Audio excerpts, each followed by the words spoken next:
Welcome to the training video on status display. In this video, we will cover how to build and save status display configurations. This video was recorded in a Erector station. Therefore, the menus may vary slightly, but the demonstration will apply to all stations.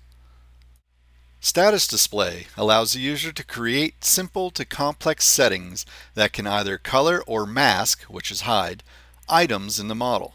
By using status display, you can filter out items by the set criteria, which will allow the user to select items from the model for use in procedures such as reports or exports. Status display can be launched from several locations. From the model drop-down menu, an icon, shortcut key, and in BIM, Fabricator, Erector, and Approval stations from the right-click menu. New to 7.3, a previously created status display configuration can also be launched from the Quick Launch icon. Let's begin by briefly describing the functions of the sections in the status display. The Priority section. Each priority level can contain one or more conditions. The New button creates a new priority level. The Disable checkbox allows the user to disable the conditions that are associated with the currently displayed priority level. The Conditions section. Here is where you'll determine how each condition is to be represented in the model. By using the New or Delete Condition button, conditions can be added or removed from the priority level. The Modify Conditions section is where you can select and modify the conditions to be used in the currently displayed priority level. We can see that there are many available conditions. I would like to focus on some new 7.3 conditions in the Shipping and Erection status. We have Member Lift Assignment, Assign Members Liftable, and Assign Members Critical. In the Member status member type, we have added in the Custom Member. In Bolt status, we've added in Type, Material, and Diameter. In the search options, we have the Frame to Model Complete Member. And then, of course, we have the remaining ones that were available in version 7.2. Let's move on to how these sections function. Currently, the default status display is set to have one priority with a condition of existing member shown in the model as masked or hidden when any of the below conditions are true, that is, that the item is an existing member. Let's modify the Show Item As to a cyan color. We can see the concrete wall as an existing member. Now, I will set the Show Item As back to masked. It is a good practice to have your status display with the highest priority, that is, priority 1, set to mask existing members. This will hide any concrete walls or dummy members that the detailer used to generate connections, or any boneyards of members, or any imported reference models. Not every detailer will set these members to existing. Some will create zones or sequences to set these previously mentioned items in.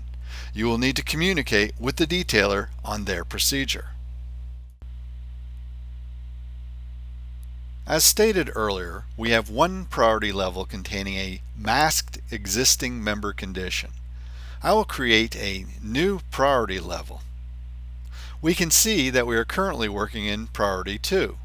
We will cover more about priority levels further on in the demonstration. In the Modify Condition, General Status Options, I will select Sequence, leaving the Is expression and the From Range of Sequence 1 to Sequence 1. Then hit the Apply button. The result will be all the members that are in Sequence 1 will be hidden.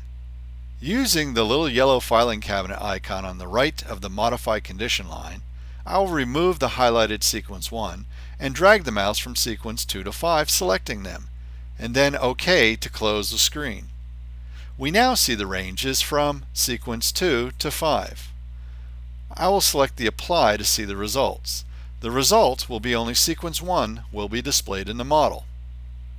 I will set it back to Sequence 1 to 1 again, and then change the Is expression to Is Not by selecting the Is button.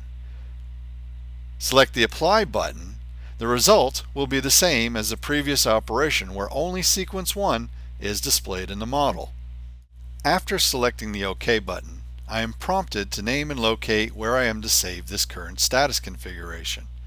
If the configuration was not changed, you would not be prompted. Instead of saving the configuration, I will cancel the window.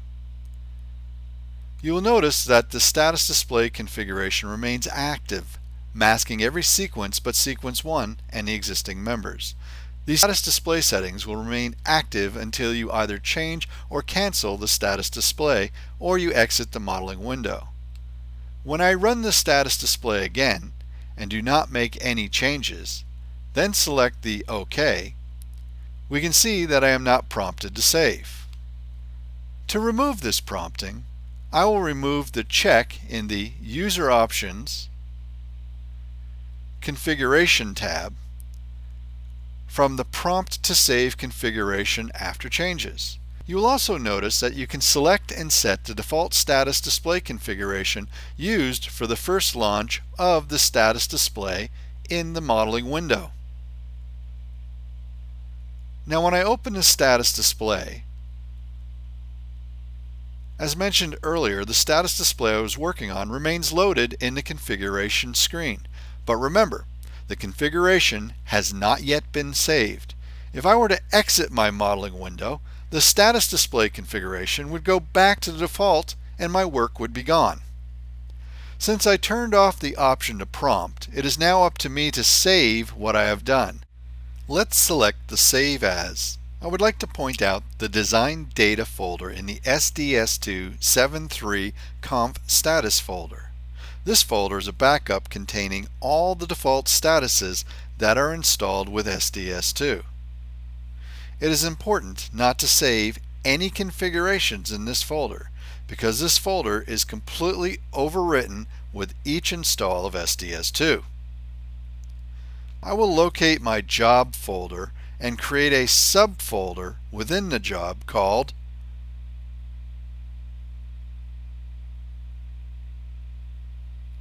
Project Status Config.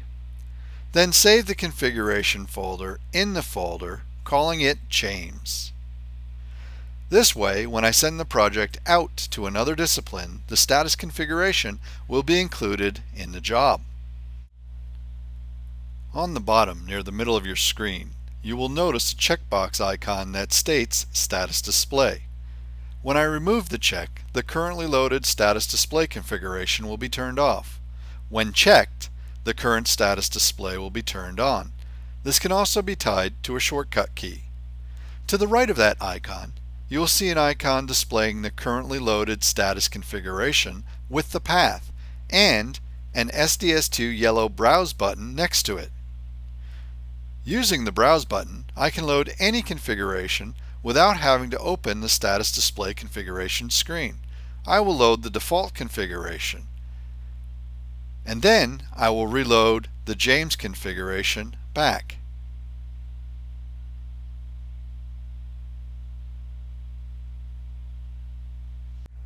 Back to the status display screen functionality. The buttons in the bottom will perform the following actions. Cancel will turn off the status display. Load will load the selected configuration as we've already covered. Clear will clear all the priority levels and conditions in the currently loaded status display, setting it back to the default. Reset will restore the currently loaded status display configuration. This concludes Part 1 of the Status Display video. Please proceed to Part 2.